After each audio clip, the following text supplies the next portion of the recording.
front of me is Realme 9 Pro, and today I would like to show you how you can change and customize theme of your keyboard on this smartphone. Start by opening settings, scrolling all the way down and choosing system settings. Now tap on keyboard and input method, Gboard and finally theme. After that you can click on show more over here to see all available ones, and then tap on the best one for you. I will go with that one. Now you can manage keyboarders by tapping on the switcher here, and when you're ready, select apply. When I go back, as you can see, theme of my keyboard has changed. But you can always go back into the same settings, but this time tap on this plus icon under my themes.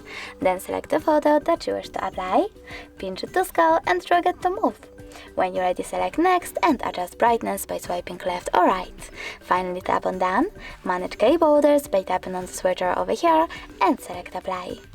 Now, as you can see, theme of my keyboard was successfully customized with an image. Thanks so much for watching. If you enjoyed this video, leave a like, comment and subscribe. Bye!